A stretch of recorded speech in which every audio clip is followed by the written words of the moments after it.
bem-vindos ao quarto episódio do Gotham Connection. Estamos novamente com um convidado especial.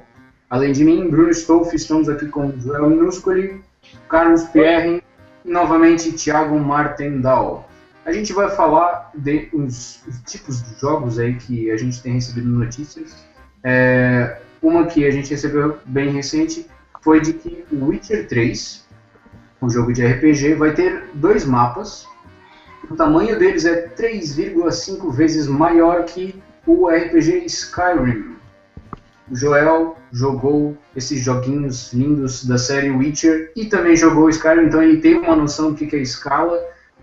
Joel, o que tu acha dessa coisa? Mapas gigantes, jogabilidade gigante, tudo aberto. Olha, eu adoro Sandbox. É um jogo que você pode se divertir desde que tenha coisas para se fazer. Por exemplo, o Skyrim, além da missão principal, você tem várias missões secundárias, segredos, easter eggs escondidos pelo mapas. Red Dead Redemption também fez isso muito bem, que você tinha, além da missão principal, tinha os bandidos de rua, tinha as donzelas indefesas, tinha as caçadas para fazer. Ou seja, um jogo, quando é open world, mundo aberto, ele é bom se você tem algo para fazer. Ele fica ruim se você só andar no meio da vastidão. E comparando os tamanhos assim, do The Witcher, que no 1 ele era bem fechado, no 2 ele começou a ficar aberto, no 3, com esse tamanho ali, tomara que tenha bastante coisa para fazer. Que o The Witcher, apesar de ter bastante detalhes, ele não tinha, pelo menos no 1 e 2, ele não tinha tanta side quest que nem Skyrim tem. Tô fazendo, não sei como vai ficar daí agora. Ô Joel, mas tu não acha que às vezes o mundo aberto ele só se aplica para alguns tipos de jogos? Por exemplo, a série Arkham. A série Arkham, para mim, o Arkham Asylum, que não é mundo aberto, é 1000 vezes superior ao Arkham City e provavelmente 2000 vezes superior ao Arkham Origins. Então eu acho que depende do tipo de jogo. Porque no Asylum, tu tinha alguns momentos de gameplay muito interessantes que o mundo aberto não te possibilita. Por exemplo, a primeira vez que tu encontra o espantalho, ou voltar numa sala que tu já foi uma vez e ter um encontro completamente diferente.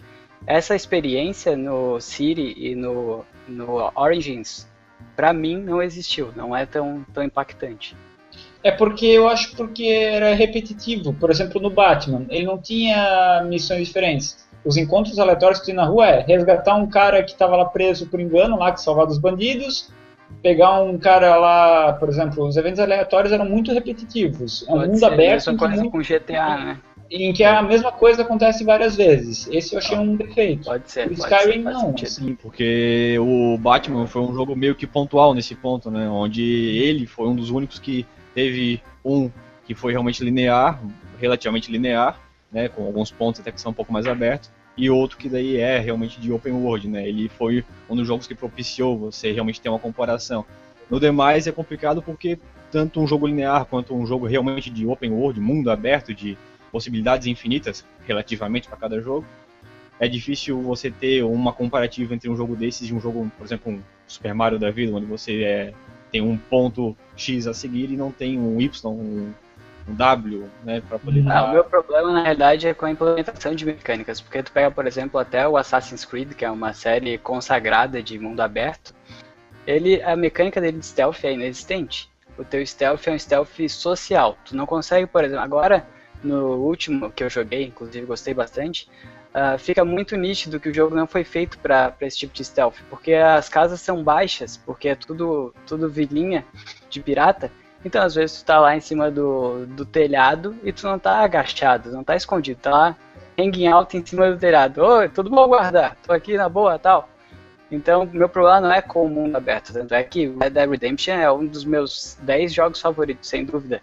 Eu nunca me esqueço de uma vez que eu tava andando no deserto, um cara me pediu ajuda e roubou meu cavalo. Eu tive que andar a pé até a cidade. Então, meu problema não é com o mundo aberto, meu problema é com a falta de implementação de mecânica. Eu acho que nesse ponto, daí a gente pode até falar agora também do novo jogo do Senhor dos Anéis, o Middle-earth Shadow of Mordor. Os caras estão fazendo uma coisa muito legal para lidar com essa coisa de mundo aberto, que você vai ter várias missões, onde todas elas são de praticamente um Assassin's Creed no Senhor dos Anéis, né? Que você tem que assassinar a figura X, Y e tal. E cada vez que você mata um cara ou você não consegue matar um cara, e diferente de outros jogos onde você só daria um restart, se tu não mata, a missão acaba e tu não matou. Então Tu falhou, mas o jogo continua. Esse negócio de matar ou não certos inimigos, eles impactam, né, no mundo. É uma coisa muito... Eles introduziram pela primeira vez um sistema de hierarquia, não em tempo real, mas quase, assim, ele segue a dinâmica do jogo. Então, os vídeos que eles mostraram, né, tu mata um líder, ele, beleza, um outro cara assume, tu não mata esse outro cara, ele vai ficando cada vez mais alto na hierarquia, então ele se torna um problema mais pra frente. É bacana, né, Bruno, que ele prevê o teu erro, e quando o personagem, por exemplo, tu tenta assassinar, até onde eu li, tu tenta assassinar alguém e não consegue de uma certa maneira, ele se adapta ao teu estilo de jogo. Então, quando tu tentar assassinar ele de novo, tu não pode ir com o mesmo approach, tem que ir com um approach diferente. É o que eles estão chamando de sistema Nemesis, né? Onde um personagem, se você não mata ele vai fortalecer e lá na frente pode te incomodar ou não, mas tu tem outros métodos até de não só matar, mas também tá subornando ele e até tem uns poderes onde você controla ele para assassinar chefes também mais na frente e utilizar até vários inimigos que você não matou atrás para te ajudar a enfrentar um inimigo mais forte no futuro ali da história do jogo, né? O Shadow of Mordor tá muito legal, muita coisa nova. Falando da mecânica assim, do jogo, ele tá bem legal. Mas uma coisa agora que eu puxo assim, como fã de Senhor dos Anéis é a parte da história mesmo, assim, que até a gente tava conversando antes, a espada que o cara usa lá, se era a espada quebrada, mas depois a gente viu lá que era a espada do filho dele e tal, e até fiquei meio na dúvida, assim. Eu não sei, eu acho que apesar de ter toda essa dinâmica de mundo aberto e de escolhas e tu poder fazer o que tu quiser, vai muito em contraste com os jogos que são completamente opostos disso. Por exemplo, os jogos da Telltale, ali, a adaptação do seriado, né, o The Walking Dead, teve também aquele das fábulas, que agora saiu Wolf Among Us. Episódio, The Wolf Among Us, e tem até papo, anúncios, eu não sei até onde eles são oficiais, até onde eles vão se tornar realidade, de ter o Game of Thrones, né, adaptado também. Confirmadíssimo, estamos até trabalhando. Eles já têm um quarto anúncio também, que é o Tales of Borderlands, que vão ser contos no universo de Borderlands, também no mesmo esquema. Eu acho que a ideia dos caras é completamente o contrário do que a gente vê em jogos como esses de mundo aberto, porque é uma história em que você pode jogar a história, né? Tem um roteiro super definido, tu até tem escolhas a fazer, mas assim, tu não pode fazer nada além daquelas escolhas. Bruno, as duas coisas são boas, né? Eles estão se sobrepondo agora e se mostrando competentes pra caramba nesse tipo de trabalho, né? Não é à toa que eles estão vendendo bem e estão ficando à frente de projetos que são conhecidos por serem queridos pelo público e se acontece qualquer coisa errada, o pessoal odeia loucamente. Thiago, eu acho que funciona bem esse modelo de jogo fechado e roteiro quando é adaptação, como você falou, assim. Quando o jogo é baseado em outra mídia, por exemplo, de seriado, de quadrinho, funciona muito bem, porque tem uma base de fãs que é chato. Daí o pessoal da Telltale pegou lá e adapta um roteiro baseado no mundo. E ali do Senhor dos Anéis tem muita que nem a gente ficou com o pé atrás, por quê? Eles estão fazendo uma coisa fora do roteiro, é mundo aberto, é não sei o quê, mas é fora daquilo que os fãs já conhecem daquele universo. Eu acho que a Telltale, ela foi feliz de pegar e fazer jogos fechados em cima de histórias e respeitando a lore que já tem de cada coisa. Eu acho que esse é o ponto principal. O jogo funciona quando é roteiro fechado, quando ele é uma adaptação e já tem uma história por trás. Eu não sei, eu tenho um problema com roteiros, porque assim, é muito legal o roteiro, só que tem dois contras, eu vejo. Um é que tu fica muito com a impressão de que, sei lá, é um coringa assim que os caras usam, sabe? É uma história que já faz sucesso, tu já sabe mais ou menos qual é a história e ainda por cima, para ele, a forma deles de terem certeza que a coisa vai dar certo é fazer uma historinha super pré-determinada em que não tem como o cara se desviar daquele caminho e pensar, putz, o jogo acabou palha.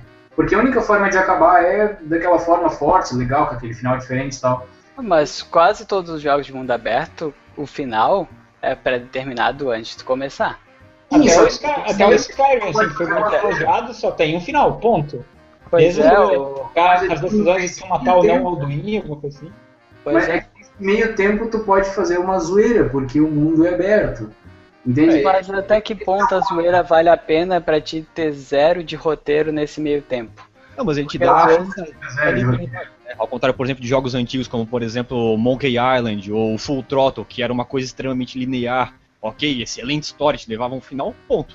Né? Isso é uma parte que é preguiçosa, mas te dá um bom contexto ali, né? Mas olha só, em pleno 2012, as pessoas tiveram problema justamente com isso, com fechamento de história, que foi o caso do Mass Effect. Que todo mundo, porra, o jogo tem mil escolhas, agora eu vou chegar no final, vai ter a conclusão da minha história. E o que aconteceu? Não concluiu. E é um jogo completamente roteirizado, que tem os pontos específicos que tu tem que fazer as decisões. Então a questão não é, o jogo mundo aberto é o perfeito, porque tu pode dar uma zoadinha. Ou, o jogo linear que é o perfeito porque tu vai chegar numa conclusão que o desenvolvedor quer te levar. É só ser bem feito, não faz diferença. O Batman é o melhor exemplo disso. Tem gente que ama o Arkham City porque é mundo aberto, mas esquece que o roteiro é bem inferior, que os personagens estão bem menos utilizados. Então tem que ter uma ponderação aí. Uma coisa que não dá pra negar é que, assim, eu concordo contigo, eu sou de acreditar que a história é a coisa mais importante no jogo. Só que pra tu jogar um jogo que tem história e realmente curtir ele, tu tem que investir tempo. 125 horas de Skyrim. Sempre tem que investir na história. Não, mas eu não digo, o Joel falou do Skyrim, tem 500 horas. Eu acho que é mais no sentido de tu ter tempo pra tu parar e começar a jogar e não se importar que hoje tu só conseguiu jogar 15 minutos. Porque teve uma época que eu não tinha tempo pra nada e agora essa época tá se repetindo. E eu acho difícil jogar jogos com história porque apesar da história ser a coisa mais importante, o fato de eu não conseguir me entregar pro jogo faz com que eu nem queira começar a jogar. Então eu tô jogando jogos assim que não tem história. Eu tô jogando SimCity, que não tem história. Essa é a maldição dos RPGs, né? Basicamente, né? Você tem uma história que é magnífica, na maior parte das vezes, só que, principalmente os RPGs japoneses, você tem que ficar evoluindo, tem que ter aquele meio tempo entre cada ponto e outro da história, você fica 4, 5, 10, 20 horas e, infelizmente, se você não é realmente daquele público-alvo e não tem tempo livre, acaba se perdendo um pouco, né, e deixando à vontade. Síndrome de Dragon Ball. Passa 10 episódios pra virar Super Saiyajin. Evoluindo. É bem não, isso. 60 episódios pra sair daquele caminho do céu lá do diabo. Olha, eu acho que só pra encerrar, dá pra resumir bem essa última coisa que a gente falou em jogador de WoW que entra e desde o início tipo vai quest por quest, conhecendo o mundo e lendo todos os diálogos, e aquele jogador que tipo só fica fazendo raid, não sei o que, vai até o level 80, daí o cara tá lá, o melhor possível, agora eu vou conhecer o jogo.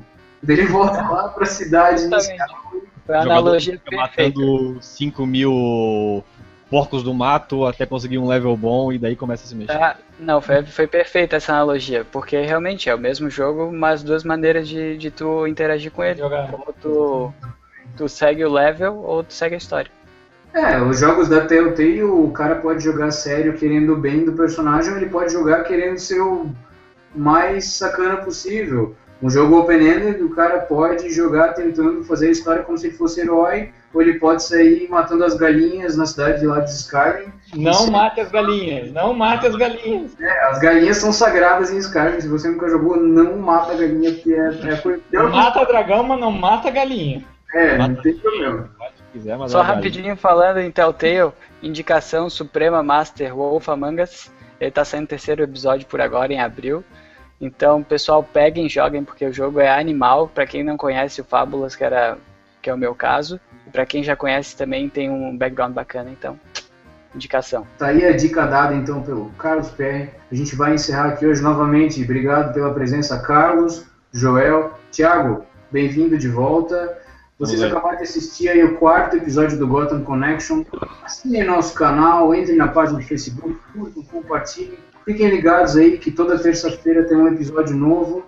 A gente vai se despedindo aqui. Um abraço. Novamente, obrigado pela presença. Até a próxima semana.